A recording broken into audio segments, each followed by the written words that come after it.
मंटू ने कहा था, भूखे का मजहब रोटी है। मैं इस जुमले का फ़लसफ़ा तन्हाई में अक्सर अपने जाती तजुर्बे से निचोड़ने की कोशिश करता रहा। दो बुजुर्ग वजूदे वैदानियत की तलाश में मुब्तला, तरीक़त के अलग अलग मायरात पर फाइज। तस्बीह को उंगलियों की नोक से सरका के हथेली में कैद करके एक ने पूछा कि रोटी मिले तो क्या करते हैं। जवाब आया, शुक्र।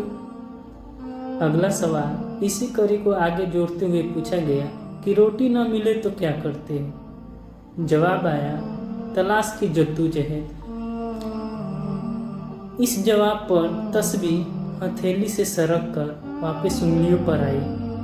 ज़बान गिर्द में मजहूल और ओठों पे तंजिया मुस्कुराहट देखकर दूसरे बुजुर्ग में तजज्जुस की लहर दौड़ गई। इसरार हुआ, जवाब नामुनासिब है क्या? बुजुर्ग ने जवाब दिया, यह तर्ज हयात तो एक कुत्ते का भी है, तो किस बुनियाद पे तुम मशरफ हो? ये सुनकर आंखें ऊपर को दौड़ी। बलखाई पेशानी पर बने आसार से सवाल की तस्दीक हुई तो दूसरे बुजुर्ग ने पूछ ही लिया कि आप क्या करते हैं। बुजुर्ग ने जवाब दिया, रोटी ना मिले तो सुख, मिल जाए तो भूखे की तलाश। हम इस मुसलमान कल्ब की लबडब की तफसीर भूल गए।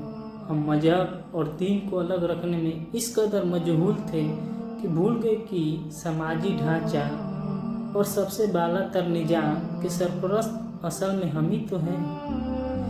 इसीलिए वो खलीफा दरिया के किनारे कुत्ते के मरने पर भी सहम जाते थे कि इसका हिसाब मुझसे होगा।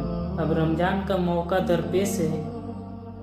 रोटी को नज़रों के सामने रख के नफ्स के जद्दोजहद में फिर से हम गुम हो जाएंगे, इस बात से बेखबर कि ना जाने ऐसे कितने ही रोजे किसी और के थे जो हमारा इम्तिहान मांगते थे। इसीलिए नूरिया जैसी बच्ची भी मर्द के लिबास पहनकर काम पर चली जाती है। रोटी अब तक क्यों आई, ये सवाल कभी खुद से पूछ लीजिए। खैर, रमज़ान की पुरखुलूस मुबारकबाद।